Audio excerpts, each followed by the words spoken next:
Recuerdo haber escuchado a una oficial de policía, estaba dando un discurso en una clase sobre el proceso de convertirse a un civil, a un oficial de policía.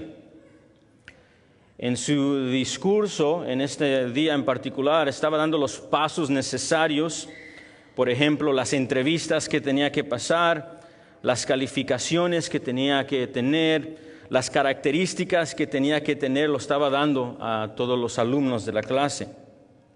Y en su discurso también hubo un punto en la que el oficial de policía mencionó algunas cosas que descalificarían a un candidato que estaba buscando ser policía en la ciudad. Las cosas, por ejemplo, que no podían estar presentes en el candidato para que se considerara para este puesto. Por ejemplo, una de las cosas que mencionó este policía fue que si el candidato tenía una felonía, un delito grave en su récord pasado, podía esto descalificarlo de continuar el proceso. También mencionó que un antecedente de violencia doméstica, si el candidato en cualquier tiempo de su vida tuvo un incidente de violencia doméstica, iba a ser descalificado automáticamente. También mencionó, y esto me llamó la atención, que si el candidato en cualquier proceso de la entrevista, en cualquier proceso de hacer el formulario, mentía, aún por decir accidentalmente, si había una mentira en cualquier del proceso, esto iba a descalificarlo automáticamente del resto del proceso de ser un policía. En otras palabras, lo que estaba observando en este tiempo es que no solo había calificaciones y virtudes que debían estar presentes, sino, de acuerdo al oficial, dijo que también había características y rasgos claramente indeseables. Rasgos y características malos que si estaban presentes podían descalificar a alguien que estaba buscando el trabajo oficial de ser policía en nuestra ciudad. Esto lo comparto con ustedes solo como un modo de introducción, porque hoy, mientras continuamos en 1 de Timoteo 3, vamos a continuar donde nos quedamos la última vez. Y continuamos viendo lo que Dios ha dado a la iglesia de Cristo como las calificaciones que se requieren para cualquier hombre cristiano que busque el oficio y la obra de ser un pastor dentro de la iglesia local. Y cuando nosotros hemos estado estudiando 1 de Timoteo 3, hasta este punto, en los versículos 1 al 2, lo que hemos visto son las virtudes cristianas. Las características cristianas que se requieren para que un candidato pastoral sea calificado para el oficio. Pero observe el versículo 3 brevemente, y aquí ha cambiado el tono un poquito. Aquí también tenemos lo que es una serie de características, pero son características y rasgos claramente indeseables, ¿verdad? Características y carácter malo que, de acuerdo al versículo 3, descalifican a un varón para el trabajo y el oficio de pastor de una iglesia local. Encontramos algo similar. Es decir, si esto está presente, si esto es lo que caracteriza al candidato, está descalificado de continuar el proceso. ¿Okay? Vamos a ver algunas de esas hoy en el versículo 3. Hay 4 en total, pero vamos con la ayuda de Dios observar las primeras 3.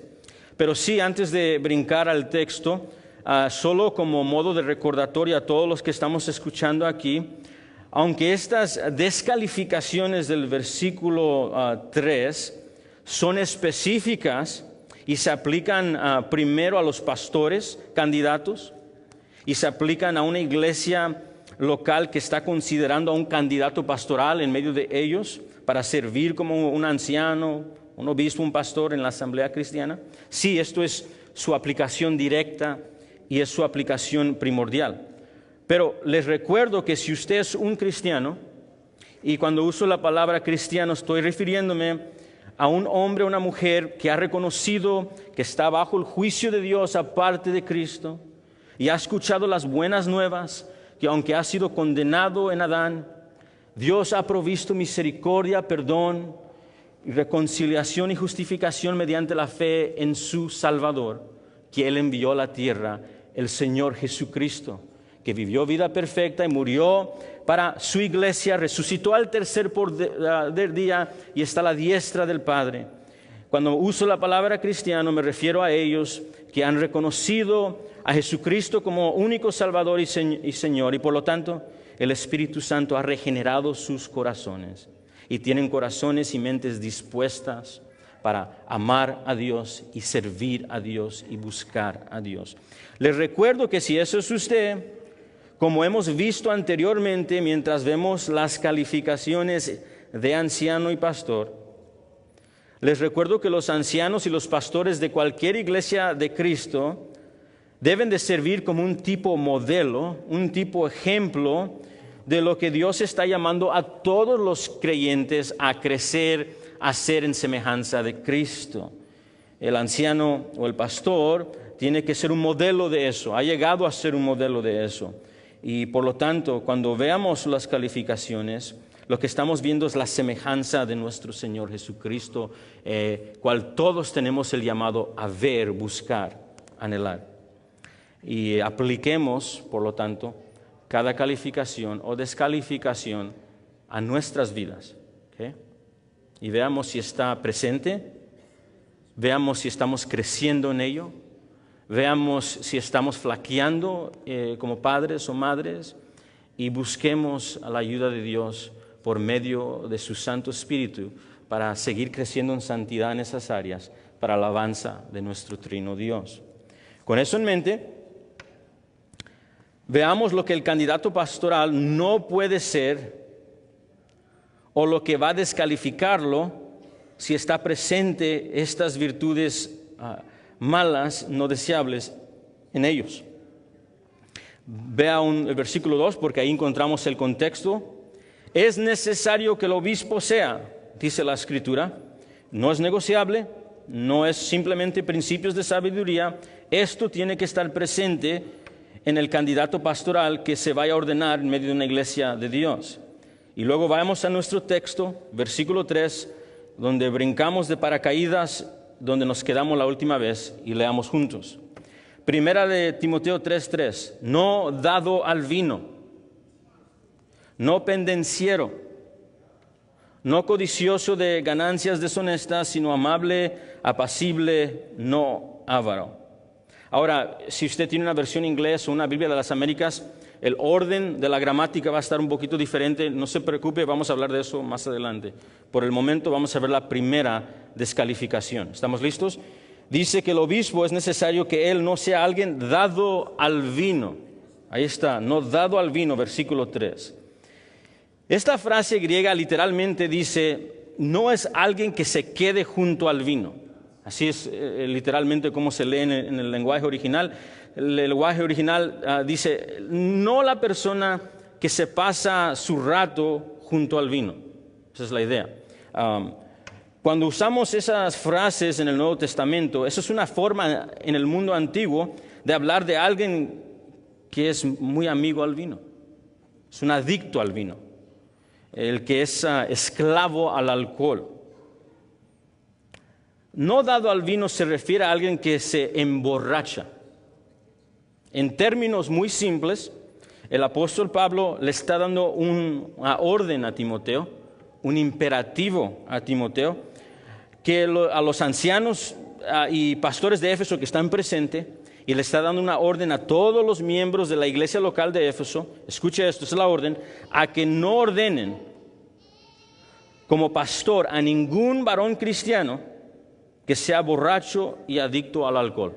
Eso es el imperativo claro. ¿Okay? No es difícil entenderlo o interpretarlo. No puede ser un pastor dentro de la iglesia local de Jesucristo si esto está presente en sus vidas. Ahora, vamos a tomar un tiempo para ser responsables con este texto y aclarar algunas cosas que surgen cada vez que vemos la Biblia mencionar el alcohol o el vino. Primero, escriban apuntes conmigo. Este texto no prohíbe la ausencia total del vino alcohol. ¿Sí vieron eso? Okay, eso es algo que sí queremos, si queremos ser honestos con el texto y responsables, tenemos que marcar. Este texto no es una prohibición de la ausencia total del vino y el alcohol. De hecho, cuando leemos toda la Escritura, encontramos que la presencia de vino, y quiero hablar un poco, nomás breve, de cuando usamos la palabra vino en la Biblia, se está hablando de uvas y frutas fermentadas. Eso es lo que está hablando, de uvas y frutas fermentadas. Cuando leemos las Escrituras y encontramos la presencia de vino, de uvas y frutas fermentadas, vemos que se utilizaban en el culto de Israel. Y le voy a dar unos textos que escriba y estudie en su casa. Deuteronomio 12, 17 al 19. Deuteronomio 14, 22 al 26. Vemos que en el culto de Israel, en el antiguo pacto, se encontraba el uso de uvas y frutos fermentados usados en su adoración y culto. También, cuando leemos la Biblia, vemos que se utilizaban para el comercio en Israel. O sea, Israel lo crecía y lo vendía a otras naciones y se usaba como comercio. Y por lo tanto, el Señor, a menudo, cuando leemos los profetas, utilizan el vino como un símbolo de la bendición de Dios cayendo sobre Israel en las Escrituras. Génesis 27, 28, puede marcar eso. Deuteronomio 7, 13. Isaías 62, 8 al 9. Joel 2, 24 al 26 y Joel 3, 18. Todos son mencionados cuando usan vino como un símbolo de la bendición de Dios cayendo sobre Israel. En el mundo antiguo, el vino también se utilizaba a menudo con fines médicos. Si puede dejar un marcador en su Biblia, deje un marcador ahí, por favor, porque vamos a regresar ahí. Pero si va unas páginas a su derecha, vaya a capítulo 5, versículo 23. 1 Timoteo 5, 23. Escuche lo que Pablo le dice a Timoteo. Le dice a Timoteo, pastor misionero en Éfeso, a Timoteo, ya no bebas agua, es la idea de ya no bebas agua solamente, no que nunca bebe agua. Ya no bebas agua solamente, sino usa de un poco de vino para causa de tu estómago y de tus frecuentes enfermedades. Pablo le ordena específicamente a Timoteo que beba un poco de vino de forma moderada. Recuerde que no se va a contradecir con el imperativo que dio que no se emborrache, y lo dijo anteriormente, sino está diciendo de forma moderada, pero dice para el propósito, dice, de sus dolencias estomacales. Yo siempre que leo este texto me pregunto que si los ancianos y pastores pasan por dolores estomacales frecuentemente, porque sí paso por dolores estomacales en el ministerio pastoral, pero eso es una nota del lado, ¿verdad? Ahora bien, hay mucho más que decir sobre muchos más pasajes como estos, pero lo que intento de rescatar aquí es que las bebidas fermentadas en la cultura judía y del siglo I se usaban para una diversidad de usos legítimos, propósitos medicinales como los que acabamos de ver, y no solo de manera en que la sociedad moderna estadounidense, ¿verdad?, podría verlo. En otras palabras, nosotros a veces pensamos en el vino como lo vemos en los bailes, etcétera, etcétera, y con esos lentes queremos leer las Escrituras. Eso no sería un intérprete sabio. Mejor quítese los lentes de su cultura y brinquémonos en la cultura de la Biblia para interpretar el uso de vino en la Biblia. Lo cual es importante para nosotros cuando estudiemos entender al leer los textos sobre el vino en la Biblia. Otra cosa que hay que tener en cuenta es esto. Es que el agua potable y sana para beber en el mundo antiguo no era muy común. Si usted ha ido a un lugar como el Medio Oriente, va a encontrar que la agua es algo muy apreciado, porque agua potable no siempre se encuentra. Y en el panorama bíblico no siempre estaba disponible. lo que hizo que el uso moderado del vino, la fruta fermentada, fuera común en el hogar del mundo antiguo. ¿Okay? Un comentarista, un historiador de la iglesia y de cultura de las Escrituras, escribe y resume de la siguiente manera. Estoy citando: en lugares donde el agua potable era escasa, el vino se convirtió en la bebida común y corriente, y era una norma beber una cantidad moderada de vino. Muy similar, por ejemplo, a nuestros compañeros italianos. Cuando usted va a Italia o Europa, no es extraño que usted entre a su casa para una cena y ellos traigan una copita de vino, no para emborracharse, simplemente para tomar juntos, ¿verdad? Es algo, por decir, similar, aunque no súper idéntico. Esto nos dice por lo menos dos cosas muy importantes a nosotros como lectores de la Biblia. Sí, el vino no está prohibido en la Biblia. Ningún estudiante responsable y honesto va a llegar a esa conclusión. Incluso la cena del Señor se usó vino mientras nuestro Señor Jesucristo comió y tomó la cena con el Señor. Y créanlo o no, esto ha sido la norma a través de toda la historia de la iglesia hasta los últimos años recientes, donde ya no se usa vino, ¿verdad? Así que si ves a un cristiano dentro de una cultura similar que beban vino, no te apresures. Eso es lo que les quiero compartir. No te apresures, no me apresure yo mismo a asumir automáticamente con nuestra mente norteamericana que son borrachos y que viven de una manera deshonrosa al Señor. He ido a visitar, no se espanten, he ido a visitar a amigos pastores que son de la tradición reformada, y estoy hablando de presbiterianos. Y en sus tradiciones siempre usan vino en la cena del Señor, tanto como los luteranos. Y hemos comido juntos y ellos han dicho, dicen, David, ¿está bien si tomo una copa? Y digo, no, eso está entre tú y el Señor. Y yo no llego a una conclusión de que él es un borracho. Yo conozco su carácter y no voy a meter en un texto lo que no está en un texto para salir con la mía. ¿Hace sentido? Aunque sí tengo sabiduría que dar en esas cosas, ¿verdad? Pero no lleguemos a conclusiones rápidamente que no hemos estudiado cuidadosamente anteriormente. ¿Okay? Segundo, ¿okay? Y esto es muy importante para nosotros como bautistas, que es la norma nosotros pensar de esta manera. En segundo lugar, también debemos ser muy honestos aquí con el texto. Que la mayoría de los estudiantes de la Biblia están de acuerdo, incluso los presbiterianos y nosotros como bautistas, en que en los Estados Unidos y en muchas sociedades modernas como la nuestra, estamos de acuerdo que tampoco nosotros estamos bebiendo el mismo tipo de vino que bebían en la Biblia. ¿Sí hace sentido? Su vino fermentado no es lo mismo que se está tomando en los Estados Unidos. En nuestra sociedad, para los que quieren excusar sus frecuentes bebidas de hoy, en nuestra sociedad tenemos algunas bebidas alcohólicas muy fuertes que nunca existían en el tiempo de Jesucristo o en el tiempo del Medio Oriente, en el tiempo y el panorama bíblico. Tenemos nosotros en nuestro tiempo moderno bebidas alcohólicas fuertes con una potencia inmensa y unas mezclas que se han inventado en nuestros Estados Unidos y lugares como Europa que definitivamente no estaban disponibles en el contexto bíblico. Así que no podemos agarrar también nuestro tiempo y aplicarlo directamente a ellos. ¿Okay? Habiendo dicho esto, hay mucho más que decir, pero por ahora ten esto en cuenta al interpretar cualquier texto bíblico que tenga que ver con el creyente y el vino.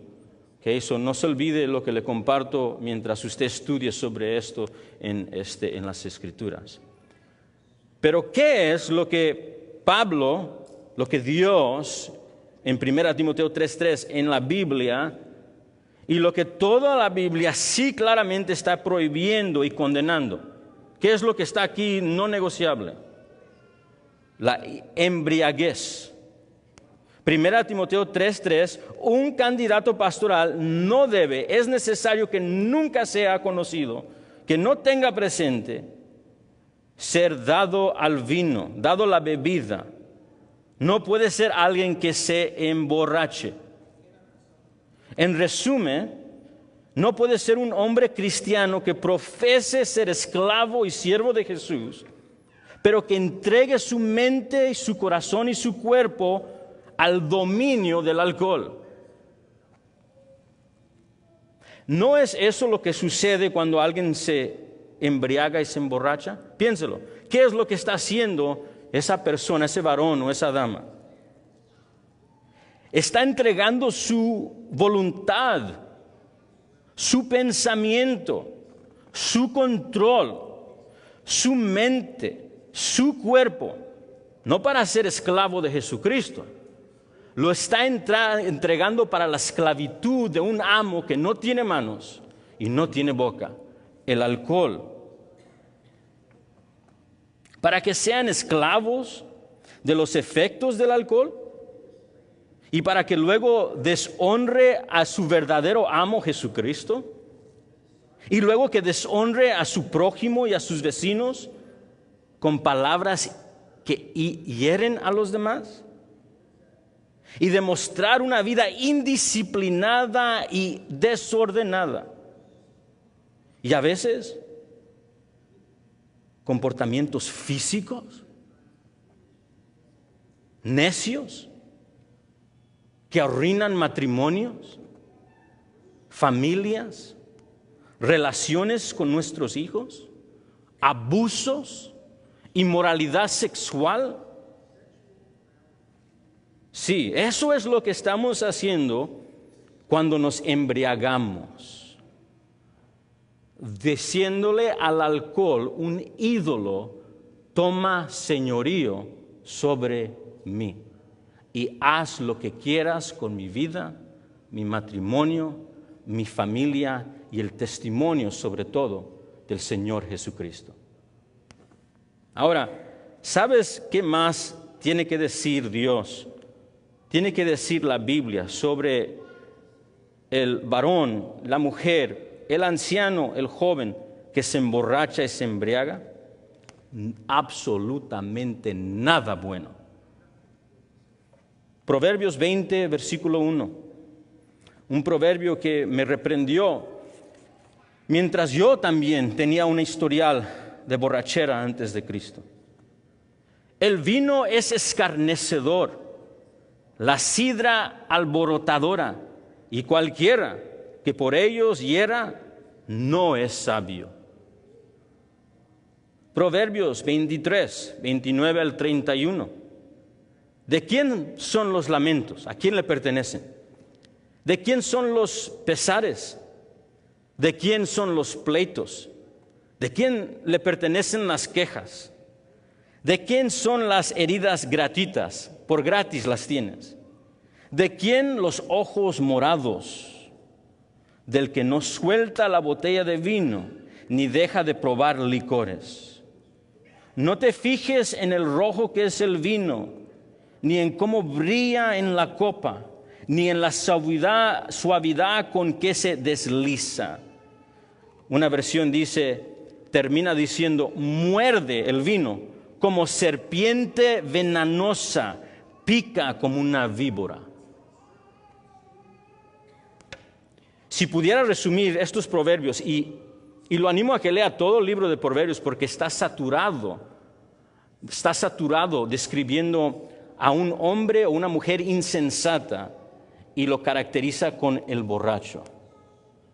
Pero si pudiera resumir estos proverbios y todos los proverbios que tienen que ver con el hombre o la mujer que se embriaga y se emborracha, esto es lo que dicen los proverbios. Dios dice que el borracho es un necio, un insensato, un falta de sabiduría, alguien que no teme a Dios.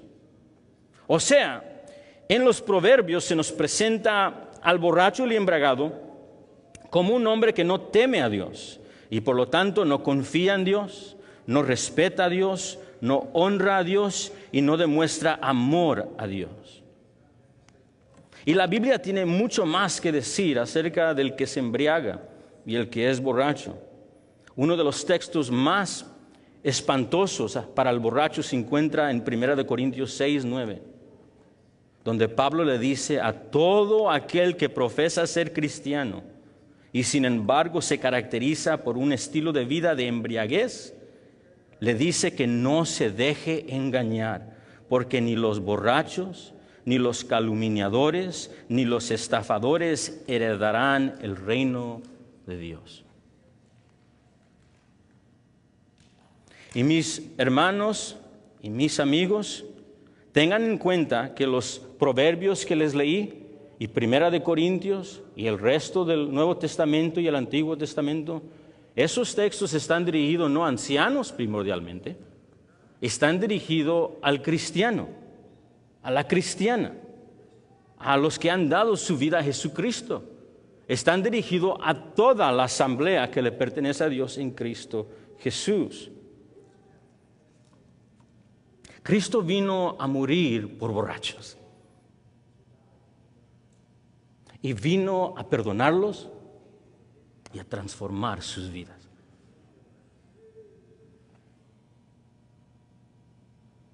Me recuerdo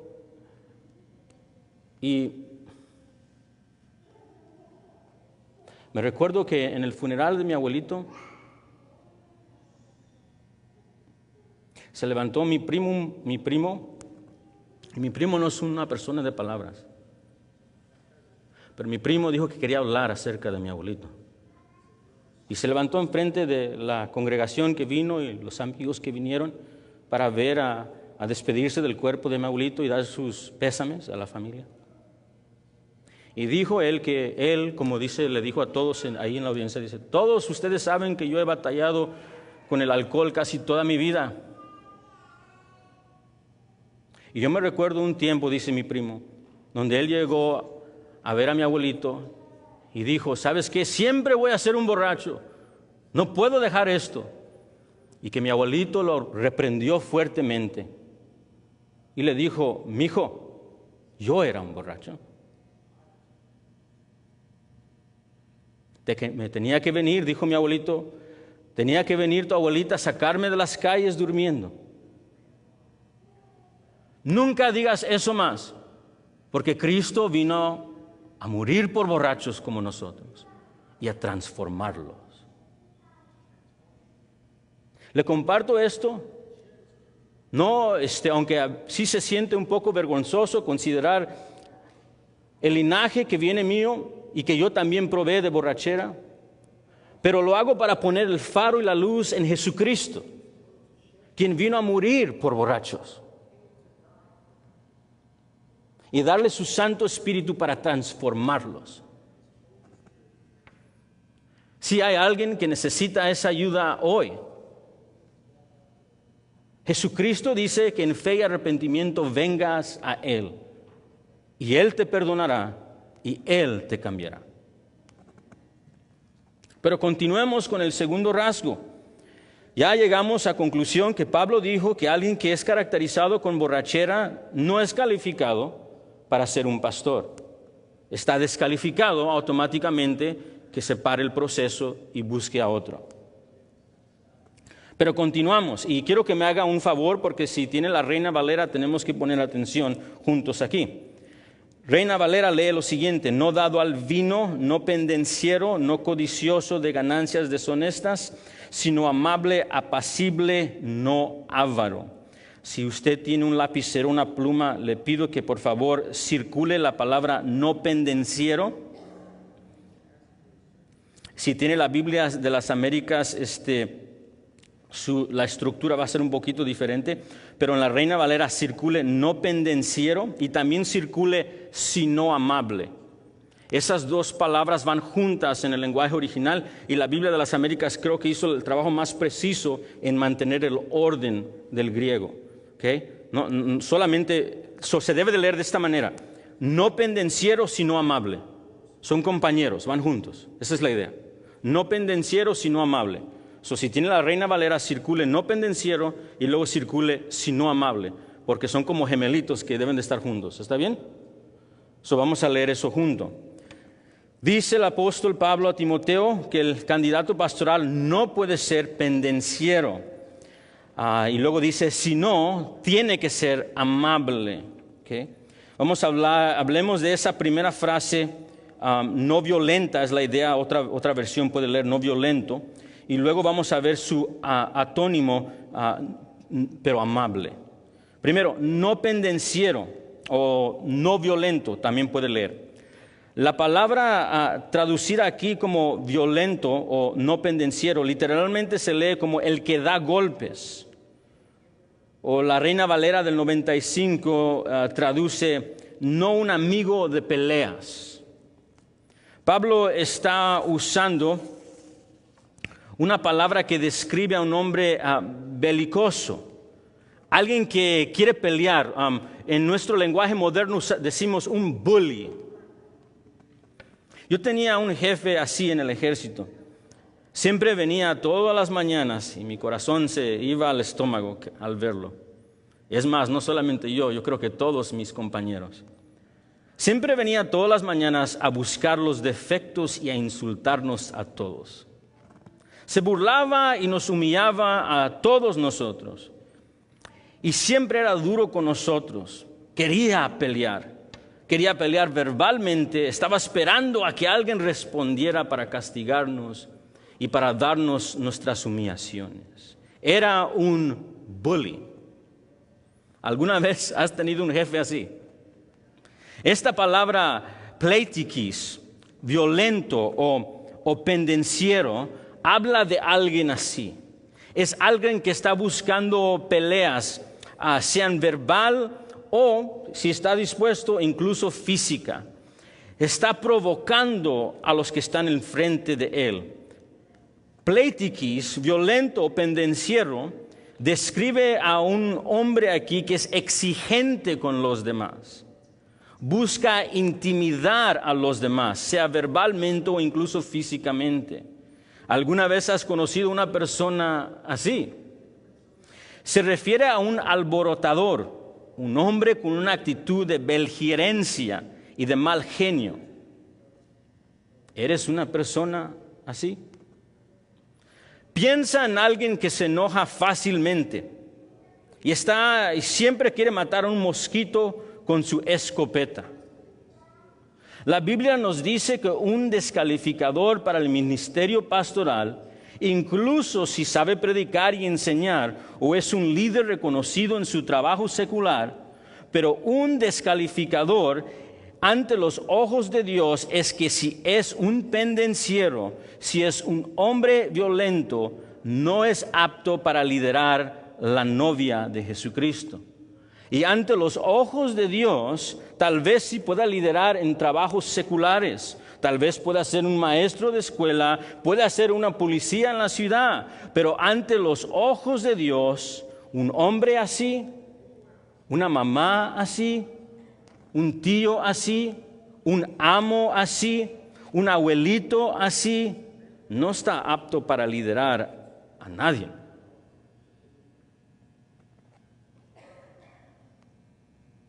No está apto para liderar a su familia, pobres niños, o cualquier otro lugar de trabajo.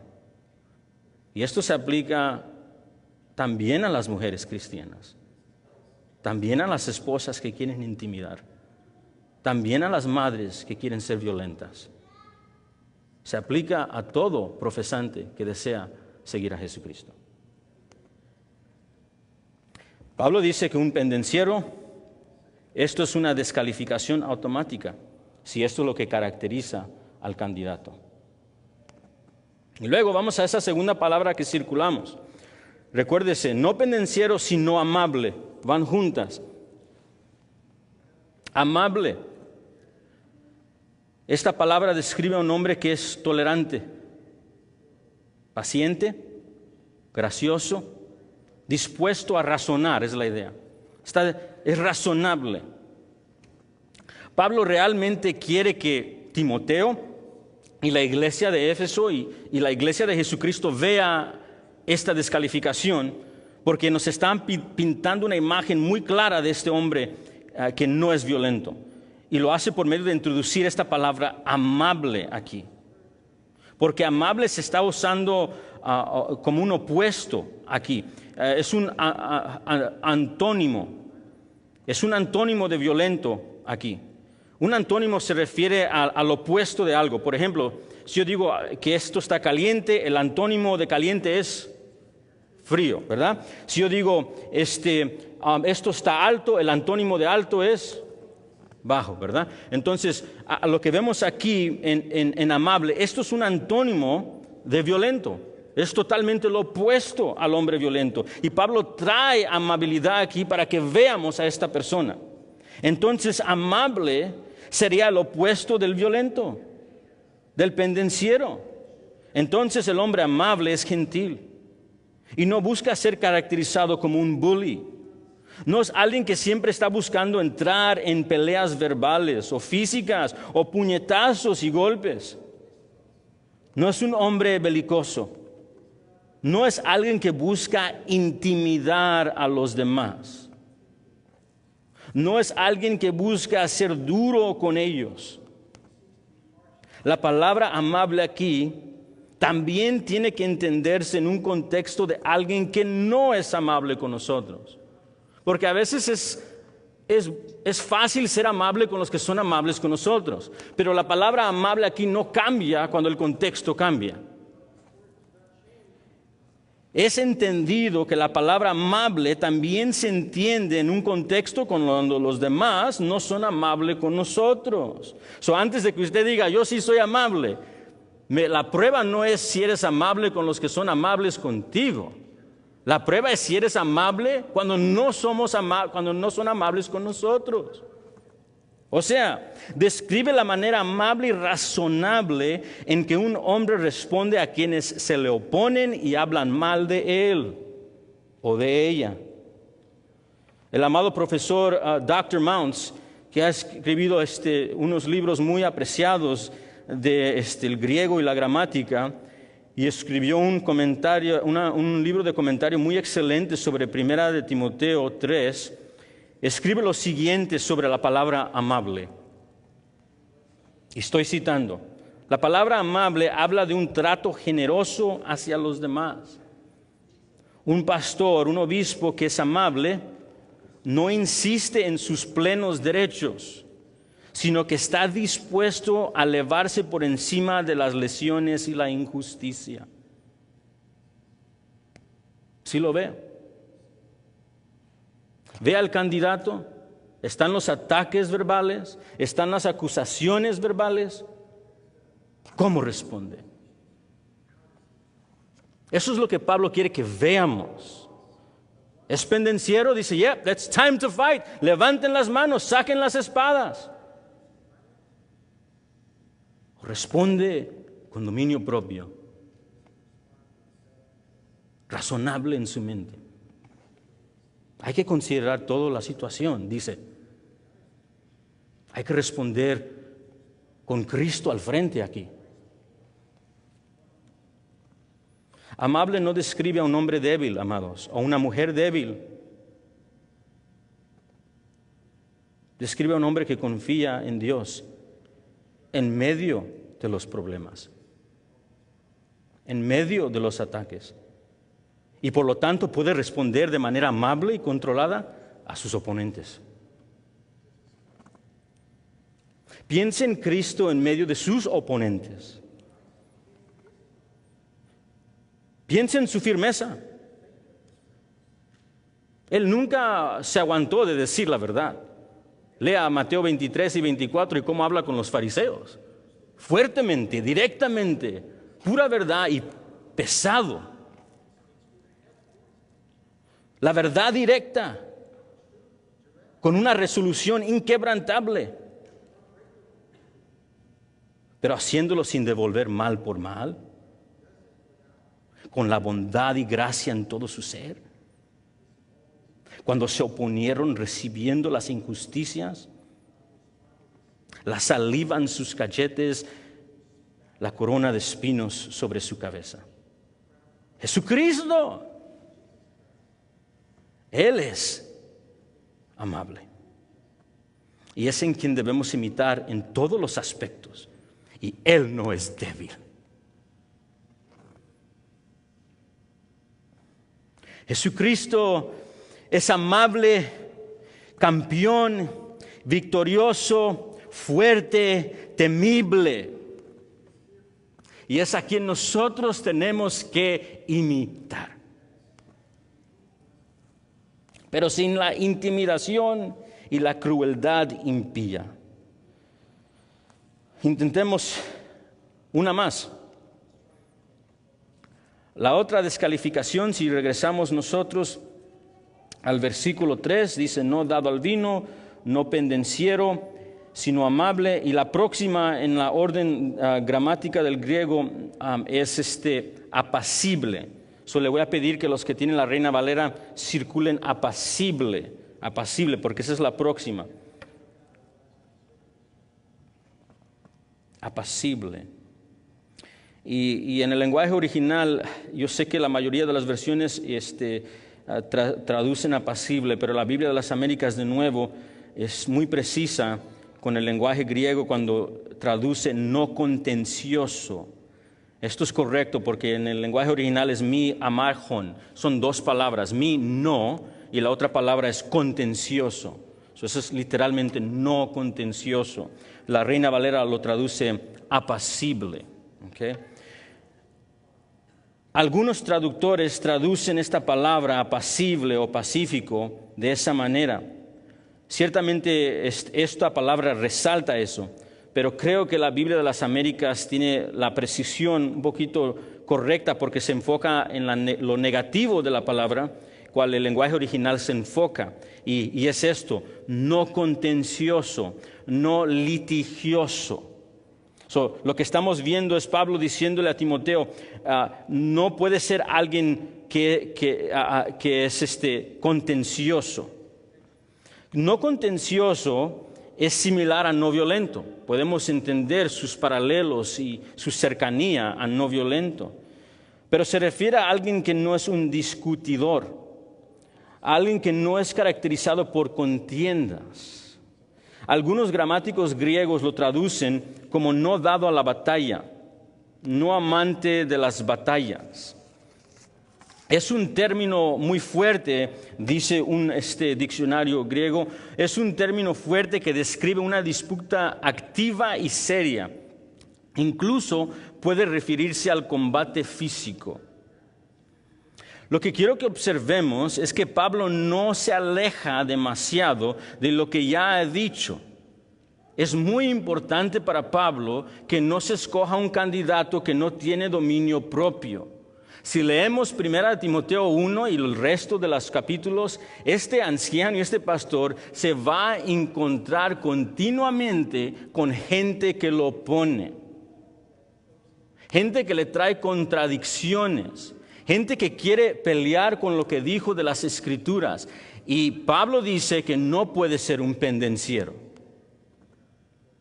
Observe que Pablo no se aleja y no puede alejarse demasiado de lo que ya ha dicho, y continúa advirtiendo a Timoteo y prohibiéndole a que coloque a cualquier hombre cristiano que no se caracterice como un pacificador.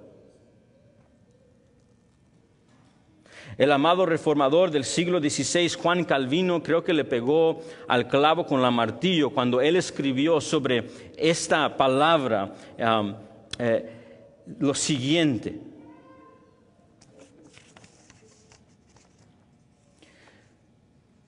no contencioso, dice Calvino.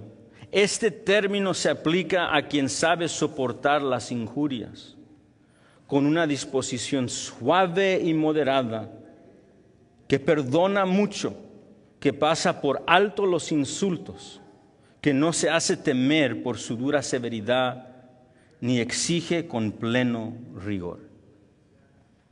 Ese es la persona apacible. Bien dicho, esa es el papá, la mamá, el esposo, la esposa, el hijo, el hija que no es contencioso. O sea, cuando buscamos hombres bíblicamente calificados, debemos mirar, de acuerdo a las Escrituras, su temperamento, su carácter. Y no solo cuando las cosas van bien. La mejor manera de ver el nivel de autocontrol y dominio propio en cualquier persona, en tu vida y en mi vida, no son cuando las cosas van bien. La mejor manera de ver el nivel de tu autocontrol, de mi dominio propio, de mansedumbre y de temperamento de cualquier cristiano, no es cuando todas las cosas van bien, sino cuando hay oposición y cuando hay prueba, cuando hay sufrimiento, cuando hay persecución, cuando hay mentiras, cuando hay calumnias y fuertes ataques contra nosotros.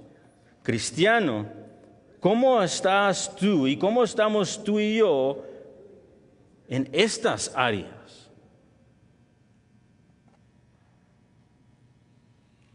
¿Somos apacibles o somos contenciosos?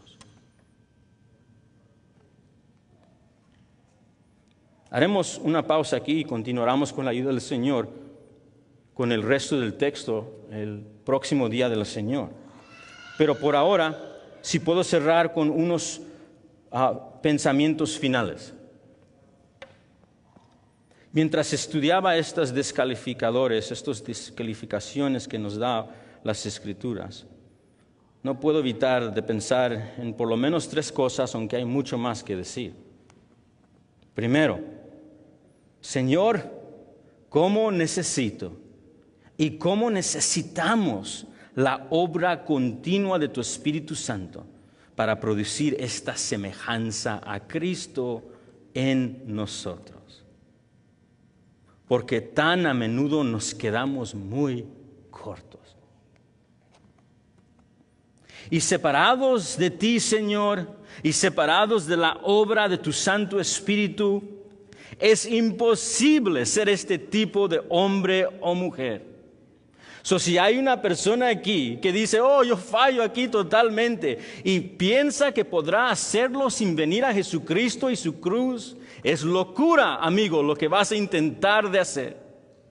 Porque has nacido en Adán y tu naturaleza está caída, estás perdido desesperadamente, muerto. Pero Cristo vino a morir por pecadores y vino por medio de su Espíritu a transformarlos. Entonces, si hay un hombre aquí que está convencido de su pecado, una madre o niño, si se siente convencido de su pecado, anímense en saber que Dios vino en Cristo Jesús a perdonar y a rescatar y a transformar, y vengan a Jesús. Y creyentes, si estás convencido diciendo, cámbiame, necesito cambio, ven y sigue en Jesús. Que Él continúe su obra en nosotros. Segundo, no puedo evitar en ver estos textos y dar doxología, elogio y alabanza al Señor Jesucristo. Alaben al Señor Jesucristo los perdonados de sus pecados. Alaben al Señor Jesucristo los regenerados por su Espíritu. Porque Él ha cambiado y seguirá cambiando nuestras mentes y corazones para que lleguemos más y más conforme al perfecto hombre, el Señor Jesucristo, en semejanza a Él. Que haya alabanza y doxología a Jesucristo. Oh iglesia, recuerda de nuestra vida antes de Él. Recuerda de tu vida antes de esa cruz.